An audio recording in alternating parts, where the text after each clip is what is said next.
आज हम पढ़ेंगे बायोमॉलिक्यूल्स के बारे में। उसके अंदर हम सबसे पहले कार्बोहाइड्रेट्स के बारे में पढ़ेंगे। तो कार्बोहाइड्रेट्स की पहले केमिकल डेफिनेशन देख लेते हैं।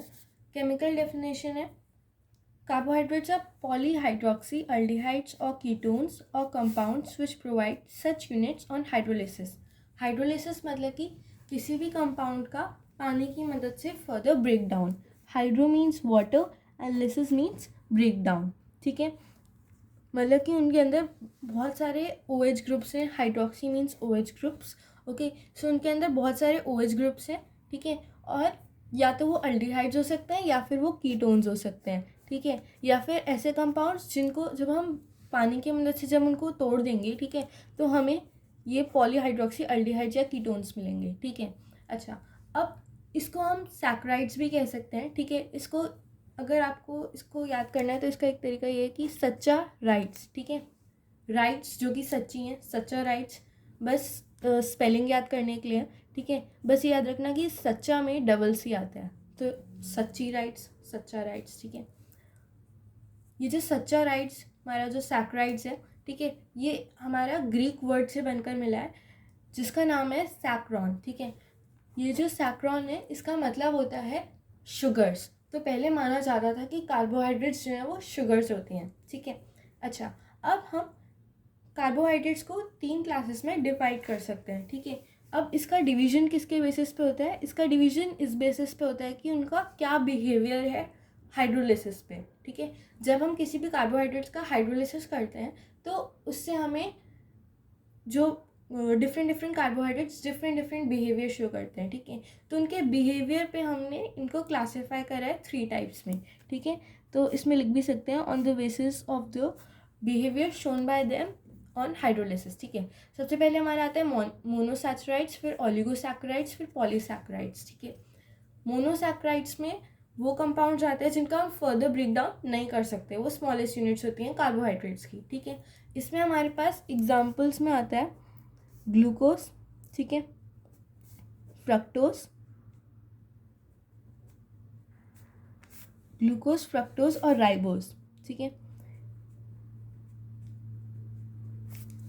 ग्लूकोज और फ्रक्टोज के बारे में आपने पहले सुन रखा होगा, राइबोज थोड़ा सा नया है। ठीक है, ओलिगोसैकेराइड्स वो कार्बोहाइड्रेट्स होते हैं जिनके हाइड्रोलिसिस पे हमें 2 या उससे ज़्यादा कंपाउंड्स मिलते हैं। ठीक है, 2 से लेकर के 10 तक कंपाउंड्स अगर हमें कार्बोहाइड्रेट्स मिल रहे हैं, मोनोसैकेराइड्स मिल रहे हैं ओलिगोसैकेराइड्स को हाइड्रोलिसिस पे। ठीक है, तो इसके जो एग्जांपल्स हैं वो आते हैं हमारे पास सुक्रोज और हमारे पास आता है माल्टोज। ठीक है, अब एक बार नोटिस करने लायक है, ग्लूकोज में, फ्रक्टोज में, राइबोज में, सुक्रोज में, माल्टोज में, इन सब में ओज आता है। ठीक है, OSE, इसका मतलब है शुगर्स। ठीक है, अच्छा, पॉलीसैकेराइड्स क्या होते हैं? पॉलीसैकेराइड्स वो हमारे कार्बोहाइड्रेट्स होते हैं जिनके हाइड्रोलिसिस पे हमें बहुत सारे मोनोसैकेराइड्स मिलते हैं। ठीक है, अब बहुत सारे मोनोसैकेराइड्स ये बेसिकली अगर देखा जाए तो वैसे तो ये 100 तक भी जा सकते हैं। ठीक है, तो इनके कुछ अगर एग्जांपल्स देखें तो हमारे पास आ जाता है स्टार्च, हमारे पास आ जाता है सेल्यूलोज और हमारे पास आ जाता है ग्लाइकोजन। ठीक है, हमारे पास आ जाता है गम। ठीक है, इनमें देखो, इनमें किसी के भी एंड में OSE नहीं लगा हुआ है, इसीलिए ये शुगर्स नहीं है। ठीक है, ये जो है हमने देखा कि मोनोसैकेराइड्स और ओलिगोसैकेराइड्स ये तो स्वीट होते हैं, पर जो पॉलीसैकेराइड्स होते हैं वो स्वीट नहीं होते, तो वो मतलब कि वो शुगर्स में नहीं आते, तो इसीलिए हम इनको नॉन शुगर्स भी कहते हैं। ठीक है,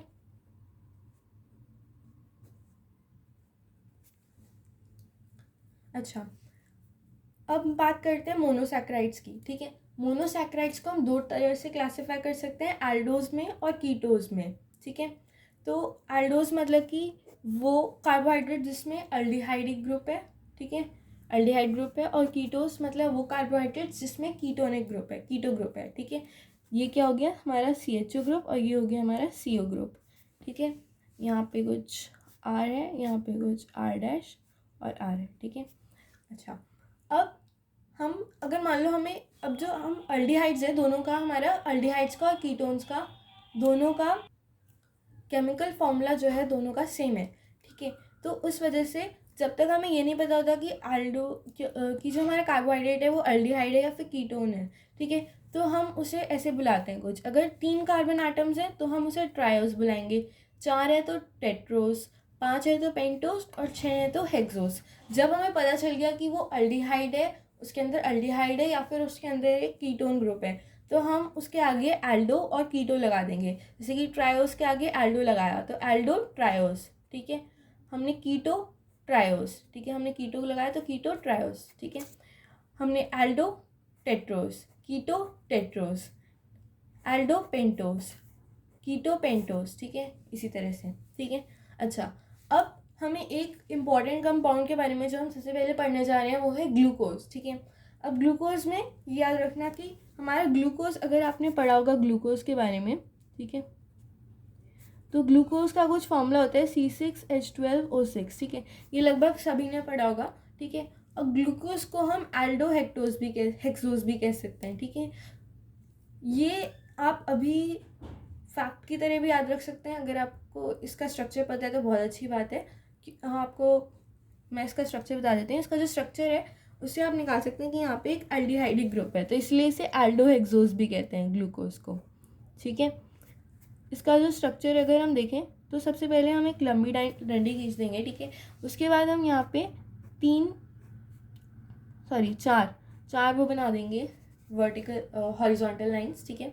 अच्छा, अब ये ध्यान रखने वाली है, 4 बनाई हमने, ठीक है। यहाँ पे एक C1 और ये 4, 5 और 6, तो 6 कार्बन हो गए, ठीक है।